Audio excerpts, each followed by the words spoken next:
곳을 다니면 저를 부둥켜 안고 흐느끼는 청년들이 많습니다. 대학 졸업한 지 2년 됐는데 아직 취직을 못해서 부모님을 만나러 가지를 못하고 있다. 또 어떤 친구는 인턴 생활하고 야근하다 보니까 아이를 낳을 수 없다. 아이 낳고 싶다고 울었습니다. 요즘 우리 청년들 정말 열심히 삽니다. 알바 뛰고 취직 공부하고 시험 공부하고 그래도 미래를 설계할 수 없으니까 좌절하는 겁니다. 이 세상에 태어나서 성장하고 또 사랑하는 사람 만나서 결혼하고 애 낳고 이게 우리 시민들의 보통 행복인데 이런 행복조차 누릴 수 없는 청년들을 보면서 너무나 가슴이 아픕니다. 다음 대통령은 누가 되더라도 사람을 살리는 경제를 해야 된다고 생각합니다. 심상정 정부는 무엇보다도 먼저 불평등을 해소하는 강력한 소득 주도 정책을 추진하겠습니다. 비정규직 정규직화하겠습니다. 최저임금 인상하고 동일노동 동일임금 원칙을 확고히 실현해 갈 것입니다. 노동시간 단축하겠습니다. 여기에 드는 사회적 비용 이거 대기업들이 1차적으로 책임지도록 하겠습니다. 중소상공인들의 부담을 지우지 않기 위해서 사회보험료 지원 등 강력한 지원책을 병행하겠습니다. 둘째는 4차 산업혁명입니다. 4차 산업혁명은 우리 시민들에게는 실업의 위기 또 일생에 두세 번씩 직업을 바꿔야 되는 상황을 의미합니다. 그래서 4차 산업혁명은 기술혁신과 함께 강력한 사회혁신이 병행 추진되어야 합니다. 또 4차 산업혁명의 성과가 일부 극소수에게 전유되지 않으려면 그래서 우리 시민들에게 또 다른 고통이 되지 않고 우리 국민 모두에게 축복이 되려면 과감한 국가혁신 프로그램을 주도해 가야 합니다. 그거 저 심상정이 하겠습니다. 저는 생태경제 고속도로를 놓겠습니다. 전국에 태양광 충전소를 설치하겠습니다. 그래서 에너지 전환을 과감하게 주도할 것입니다. 경부고속도로가 고속성장을 주도하고 전국에 광케이블 설치가 IT 혁명을 주도했듯이 생태경제 고속도로는 4차 산업혁명의 중요한 기반이 될 것입니다.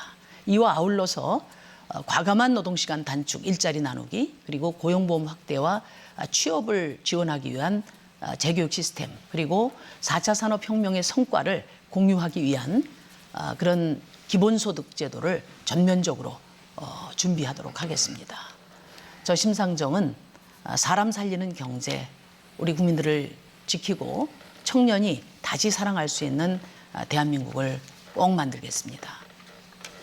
자, 심상정 후보께서 지금 정책 발표를 해주셨고요. 자, 이 내용을 중심으로 이번엔 유승민 후보, 자, 1대1 자유토론 시작하시죠. 예, 우리 심 후보님한테도 아까 똑같은 질문 한번 드려볼게요. 네. 방금도 소득 주도 성장 이런 말씀하셨는데 그 성장이 우리 문재인 후보님이나 심상정 후보님이나 성장이라는 거는 돈을 버는 거고요. 그죠? 네. 분배나 복지는 돈을 쓰는 겁니다. 그 돈을 쓰는 거는 제가 동의하는 부분이 많은데 돈을 버는 거를 어디서 벌겠다는 겁니까? 그러니까 이제 우리 유승민 후보님이 네. 그 성장 중심적 사고가 굉장히 저는 그 문제가 있다고 봐요. 그러니까 뭐냐면은 항상 지금까지 대한민국 정부는 총량적 지표만 제시했어요. 경제 성장률 4%다, 7%다. 그 총량적 지표가 그 많은 돈을 벌어서 그 안에서 어느 만큼 부의 불평등이 확대되고 있는지를 은폐해 왔습니다. 그래서 제가 이번에 국민 월급 300만 원 시대를 이야기한 거예요. 실제 경제 성장이 우리 국민들의 삶에 어느 만큼 기여할 것이냐 이걸 기준으로 제가 지표를 제시를 했는데 제가 말씀드리는 건 뭐냐면 지금 우리나라가 소비가 경제는 소비 투자 또 정부 지출 아닙니까? 그런데 소비가 지금 IMF보다도 떨어져 있고 또 기업 투자가 40년 만에 최저입니다. 이런 상황에서는 일단 돈이 돌도록 해야 내수가 진작되고 이 내수 경제 활성화를 통해서 소득이 증대되는 거죠. 이것과 함께 이런 복지 경제와 함께 아까 말씀드린 4차 산업혁명을 통해서 과감한 기술혁신, 사회혁신을 통해서 부가가치를 창출하는 이런 내수경제 활성화와 또 신산업 전략을 결합한 성장 이것을 결합하는 것이 저의 성장 전략입니다. 아니 제가 그 얘기 들으면 자꾸 황당해지는데 왜 저는 황당합니까? 아니요 심 후보님 저는 두 분 다 마찬가지인데요. 이 진보 정권, 진보 정당에서 복지 분배 이야기하는 것 중에 합리적인 거는 저는 다 채택을 하고 있습니다.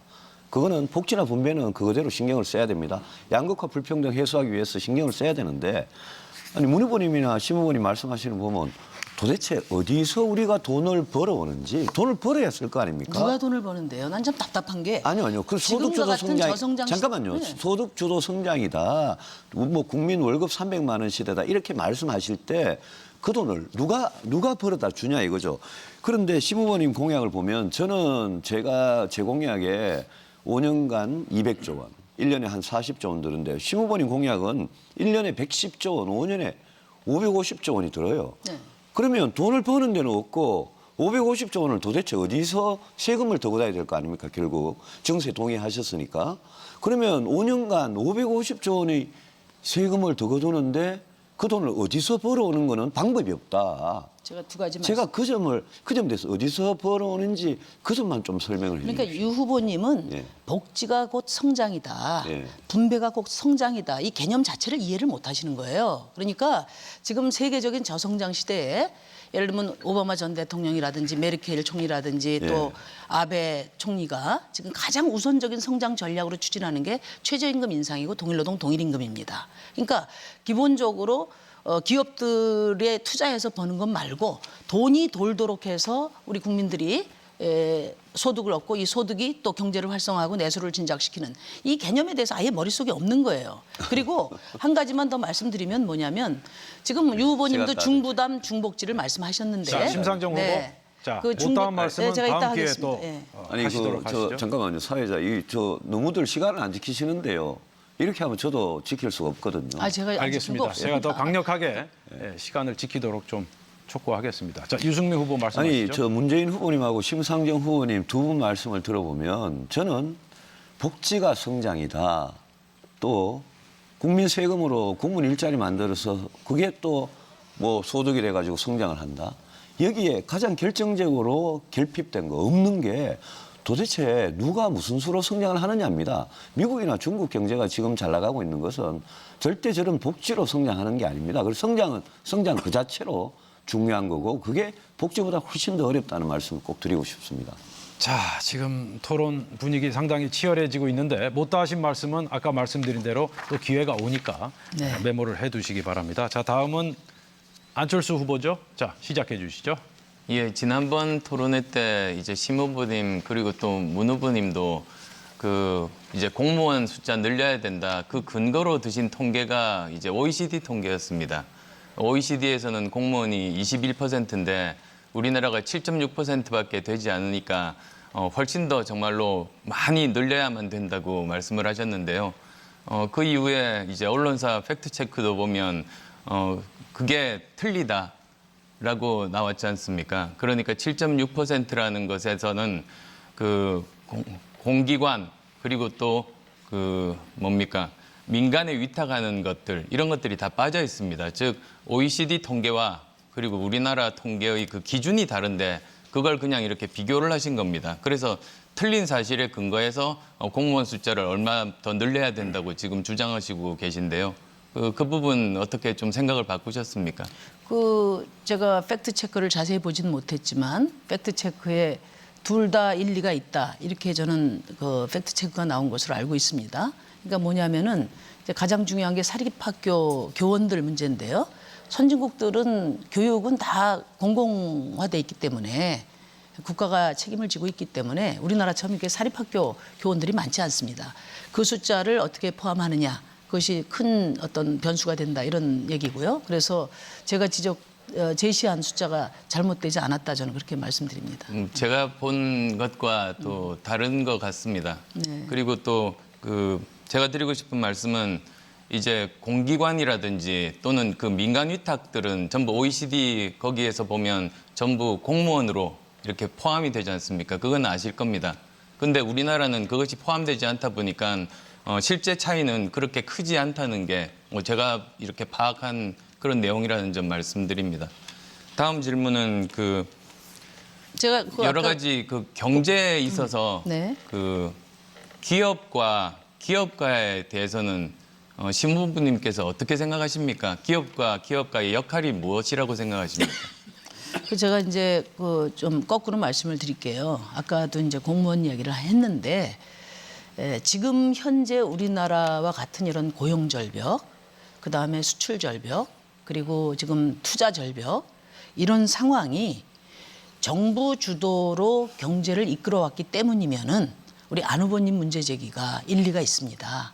그런데 지금 우리 지금 이 저성장 그리고 극단적인 격차 이런 현실은 지금 안 후보님 말씀한 것처럼 그동안의 새누리당 정권 10년 동안에 민간에게 모든 걸 맡기고 정경련 해달라는 대로 다 해주고 세금 깎아주고 또 지원해주고 이렇게 맡겼는데 고용이 창출됐습니까? 성장이 되고 있습니까? 그렇기 때문에 아까도 제가 말씀드린 것처럼 지금 30년 만에 지금 고용 절벽에다가 투자 40년 만에 최저고 또 소비도 안 되고 막다른 골목이 왔다 이겁니다. 이럴 때에 정부가 경제 주체로서 적극적으로 나서서 민간 부분들을 선도해야 된다. 그런 말씀을 드리는 겁니다. 그 지금까지 정부 주도 재벌 특혜로 성장했죠. 그래서 그렇죠. 이제 제가 드리는 말씀은 그것을 바꿔서 민간 주도 그리고 또 중소기업, 벤처기업들을 육성해서 질 좋은 일자리를 많이 만들자. 저는 그 생각입니다. 그런데 제가 시무부님께 그 기업과 기업가의 역할에 대해서 사실은 물어본 이유가 우리는 특히 기업과 기업가를 구분하지 못하는. 마무리해 주시기 바랍니다. 네.